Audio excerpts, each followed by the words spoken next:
எல்லாருக்கும் வணக்கங்க. எல்லாரும் எப்படி இருக்கீங்க? நல்லா இருக்கீங்களா? இன்னைக்கு நாலு நாள் நம்ம பேசுகிற வார்த்தைகளை குறித்து பார்க்கலாம். சரிங்களா? அதாவது நம்ம பேசுகிற ஒவ்வொரு வார்த்தையும் நிதானத்தோடு நம்ம பேசணும். நாள் நம்ம வெளியிடுற ஒவ்வொரு வார்த்தையும் தேவையில்லாத வார்த்தைகள் நம்ம வாயிலேருந்து ஒன்றும் வரக்கூடாது. எப்படின்னு சொன்னால், மரணமும் ஜீவனும் நாவின் அதிகாரத்தில் இருக்குது. நம்ம என்ன பேசுகிறோமோ அதுதான். ஆதியில் தேவன் என்ன பண்ணாங்க? வார்த்தையினால் உலகத்தை அந்த சராசரங்களையும் படைச்சார். ஒவ்வொன்றா அழகாக படைச்சிட்டு வந்தார். அந்த வார்த்தையும் வல்லமை உள்ள வார்த்தையினாலே அதை படைச்சார். இப்போ அந்த வல்லமையுள்ள வார்த்தைகள் புறப்படும் போது தான் அது வல்லமையை செயல்படுத்த முடியும். நம்ம எப்போவுமே முடியல, செய்யலை, பண்ணலைன்னு சொல்லிட்டு நாலு எப்போவுமே சோகமாக இது பண்ணிகிட்டே இருந்தோம்னு வச்சுக்கோங்க, நம்மளுக்கு நன்மை தேடி வராது. அதுக்குன்னு வார்த்தையினால் வல்லமை உண்டுன்னு சொல்லிட்டு அவங்களோட கார் எனக்கு வேணும், அவங்களோட வீடு எனக்கு வேணும், அது கிடையாது. ஏன்னா தேவன் தீமைக்கு நன்மை செய்யுங்கன்னு தான் சொன்னார். சரிங்களா? தீமையினால் பொருட்களை கொள்றதுக்கு நான் சொல்லவில்லை. சரிங்களா? நன்மை செஞ்சு தீமையை வெல்லணும், அதுதான் நல்லது. சரிங்களா? அப்போ நம்ம பேசுகிற ஒவ்வொரு வார்த்தையை குறித்து மிகவும் ஜாக்கிரதையாக பேசணும். அது மட்டும் இல்லாமல்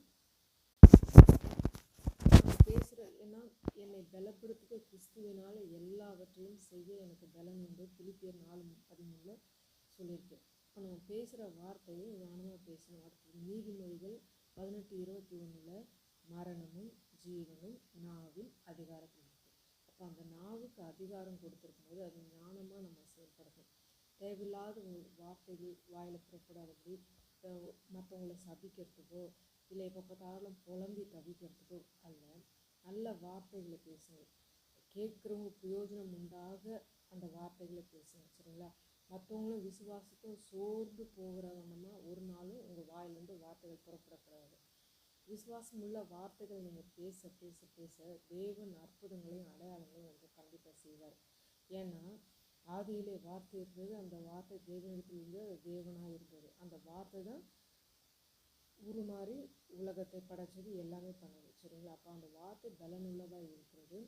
பிதாவானவர் என்ன பண்ணார்? ஒவ்வொரு காரியமும் உண்டாக்கப்படுவதுன்னு சொல்லும்போது ஆதியாகமத்தில் நம்ம படிச்சுட்டு வரோம். ஒவ்வொன்றா அழகாக உருவாகிட்டு வருது. அது சில டைமில் வெறுமையாக இருக்கும்போது அதை சீர்படுத்த எது எப்படி சரிப்படுத்தணுமோ அந்த வார்த்தை வல்லமை உள்ள வார்த்தைனால அதை சீர்படுத்துகிறார். அப்போ நம்ம வாயிலிருந்த ஒவ்வொரு வார்த்தையும் நல்லதாகவும் மற்றவங்களுக்கு பிரயோஜனம் உண்டாக பேசுகிற வார்த்தையாகவும் நம்மளையே அது தூக்கி விடுறதாகவும் சோர்ந்து போயிடாத ஒன்றும்